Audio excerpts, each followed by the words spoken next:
Hi, good afternoon, everybody. My name is Tal Schnell. I'm your host at the Lead with Giants TV, and today we have Judith Umlas with us. She's the author and trainer and publisher and speaker and a senior vice president of International Institute of Learning. She's the author of The Power of Acknowledgement and Grateful Leadership. Welcome to our show, Judith. Thanks so much, Tal. I'm really happy to be here. It's great to have you. I know it's a holiday week for you, and it looks like you've got some winter weather out there in New York, right? A little bit, yes, but it's just rain, not snow. All right, you keeping warm for the holidays. Yes. And Liz Tinseli is joining us as well this afternoon from Utah. How you doing? I'm great, Tal. Thanks. No snow on your end, right? No snow. We're supposed to get it on Christmas, though. Be prepared. Yeah. So get your. We had lots of rain this morning here in Dallas, coming into you from Dallas, Texas. Yeah. And Judith had actually worked with some accounts here, such as American Airlines and Southwest Airlines. Great company cultures to talk about later. But let me talk a little bit about Judith and her background. She is an author, trainer, and publisher and speaker, and a senior vice president of International Institute of Learning, which is based in New York City. Judy has trained more than 20,000 executives and professionals to develop superior leadership and interpersonal skills. I'm sure international skills were there as well. Her workshops have a loyal following of repeat clients, including Fortune 500 companies, universities, and government agencies. We're going to talk about today about her latest book, Grateful Leadership, Using the Power of Acknowledgement to Engage All Your People and Achieve Superior Results. And actually, she does have most recent book called Totally Awesome, The Power of Acknowledgement for Kids. So great stuff, and I'm really excited about having you on the show. You and I connected a while ago, and it's great to meet you. Yes, thank you. Likewise, Tal. Great. So talk to us about how would you define grateful leadership? I would say that grateful leadership is an attitude, a personality, just a way of being that a leader has through which he can acknowledge the value of a person, make that person feel that they're appreciated, desired, that they have a reason for being there. And acknowledgement is really the foundation of grateful leadership. A lot of people say, well, I just don't feel comfortable acknowledging people. A grateful leader is somebody who either feels comfortable acknowledging people or who is willing to be uncomfortable and do it anyway. And there are a lot of those people out there. And once they do it, it starts getting easier and easier. And it's not just their people, it's all of their stakeholders that a grateful leader appreciates. So that it could be customers, it could be suppliers, it's really anybody that a corporation or a university or an association deals with and wants to feel appreciated. I really like that, and if you have a chance for our audience when you're actually going to purchase the book and look at some of the stories that Judy shares in her book, companies from Whole Foods and some other recognizable leaders who took the time to not only verbalize their appreciation and acknowledgement for someone, but actually wrote it and made sure that the other person feels great by being grateful leader is a rewarding experience, as Judy just shared. Judy, tell us what inspired you to write about this? Was this a personal experience, or you've seen an example of it? Tell us, the audience, what really got you motivated to do this?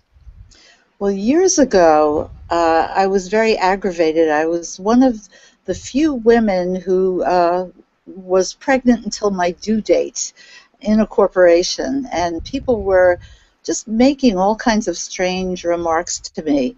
And I got my revenge, actually my frustration expressed by writing an article called How Not to Talk to a Pregnant Businesswoman. And Working Woman magazine bought it and put me on Good Morning America, and 200 radio interviews followed. And people really just started practicing it. So I realized the power of the word. And my other frustration started to grow every time I spoke to somebody, let's say a coffee server who took my order every day and just really served me well and memorized my order and gave me what I always wanted. For example, Hmm. a small black, half decaf, half regular coffee, that's a tough one. And when, and when I acknowledged this particular person, she just was floored, and she said, "Thank you for thanking me. No one ever does that." And she said, "I only hear complaints. I never hear compliments." And I had heard that over and over again from people, and I just, like, the terrible comments about pregnancy, this was a frustration I had about the world not letting people know that they matter, that they are valuable, that they are precious. And so I sat down. I went to my CEO, actually, because we had a publishing division, and I happened to be the publisher. But I said, could I write a book? I think it's called The Power of Acknowledgement. And she didn't have to hear another word. She said, yes, go do it.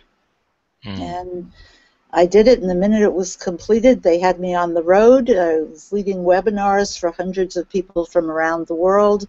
I was doing training sessions all over the world. And what I have found is that there is a hunger for this message, an absolute hunger. And it fills that hunger and that need and makes instant changes for people. Mm.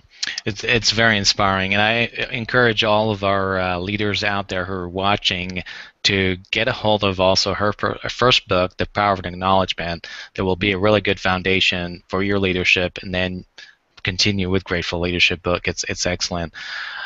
Liz, talk to us about Grateful Leadership. You wrote recently about it in your blog post. How does that translate into how you serving leaders and around people? Well, I love the idea that something so small as showing a little bit of gratitude can make a huge difference in people's lives, in their attitude, in their, we come to work, we spend the majority of our lives at work, and that little bit of appreciation can make a whole difference in how we feel about ourselves and our work. But Judith, can you talk to us a little bit about maybe some of the benefits that leaders get in return for being grateful leaders? Well, there's so many potential benefits.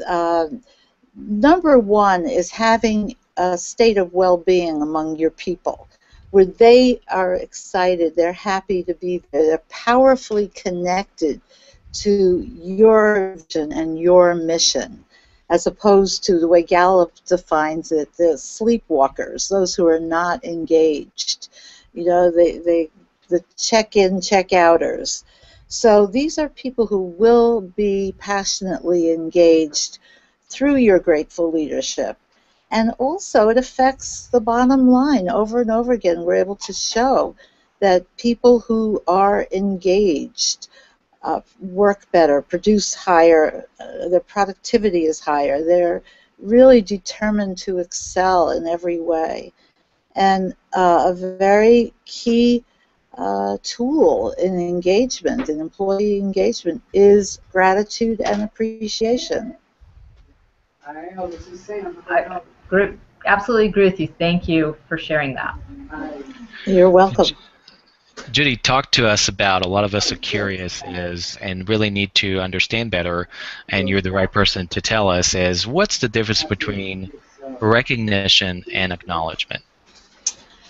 What a good question. I love that question because it sounds so innocent, but for some reason, I lead training sessions and keynotes, and whether it's an hour or a 2-day course, they come away speaking most actively of that distinction between recognition and acknowledgement, which we spend a fair amount of time on in my courses. But let me just say that recognition is letting a person know that what they did was good. And I put thanks, recognition, and acknowledgement all together in what we call the appreciation paradigm. in my book it's a circle, Mm-hmm. and they all overlap, and they, kind of lean on each other, and they're all great.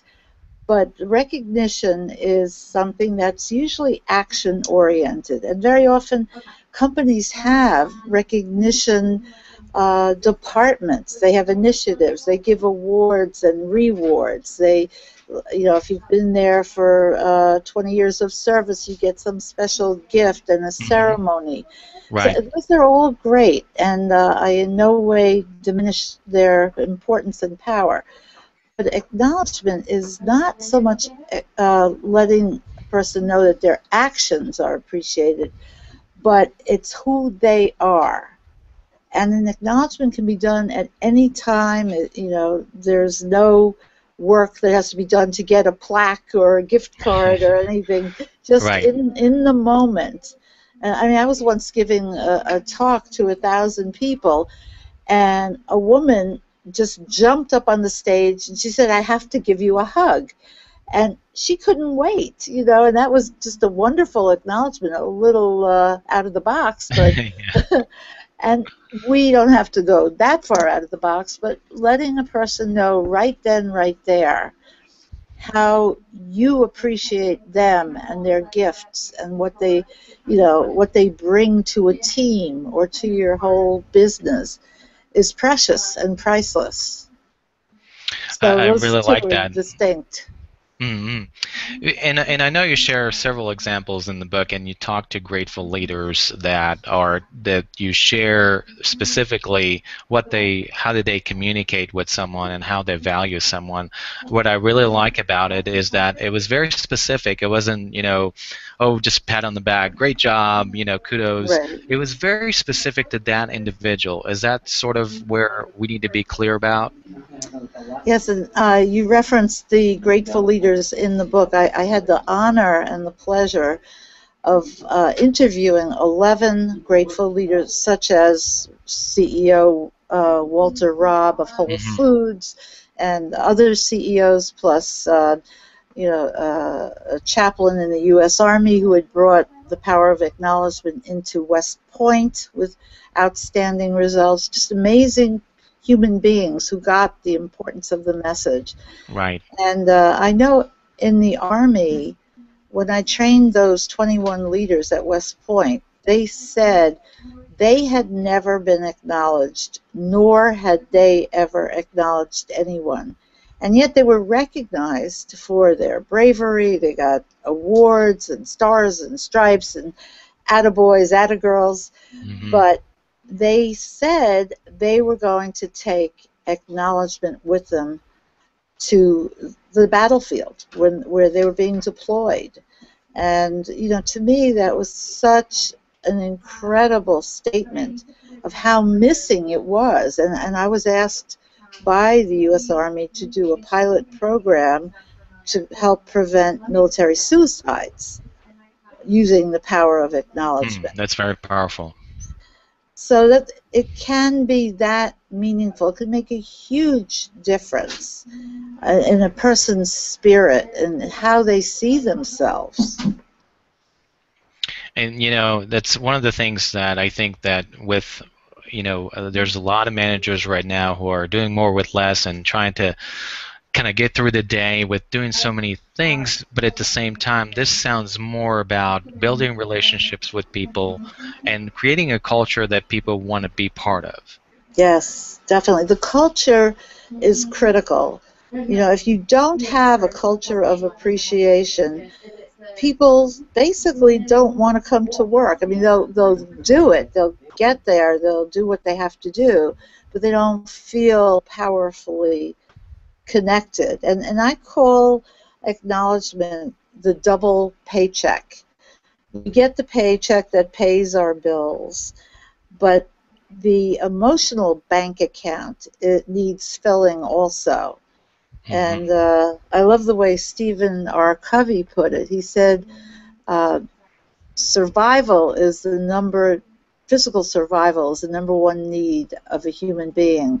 Second to physical survival is psychological survival based on affirmation, praise, and he didn't use the word acknowledgement, but it was just along those lines. And it's that powerful, and it's in all cultures, Tal.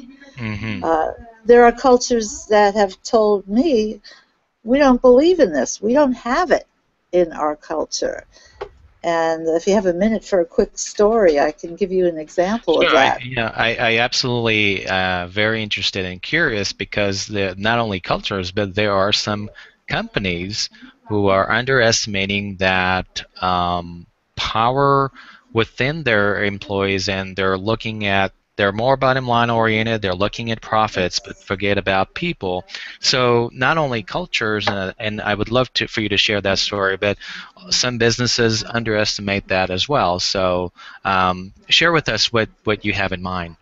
Yeah, and you're entirely correct when you say some businesses don't realize the power of this. And, you know, every company can do more of it, can do it to a higher level. I was approached by a rewards and recognition company. That's their business. And they Mhm. want to bring acknowledgement into it and grateful leadership because they feel they can go farther. They can go into the moment by moment kind of appreciation that you give people, not the one you have to order and wait 2 weeks for. Yes. So, but that story I was going to tell was it was a pretty amazing experience for me. A couple of years ago, I was invited to come to Finland to present a keynote on grateful leadership and the power of Mhm. acknowledgement to 800 Finnish project Mhm. managers. Mhm. And when I got there, several people were asking me what I was doing there, and I said I was speaking about the power of acknowledgement, grateful leadership. And they said, at least half a dozen people said to me, why don't you take a tour of Helsinki and then go home? We don't have acknowledgement in our culture.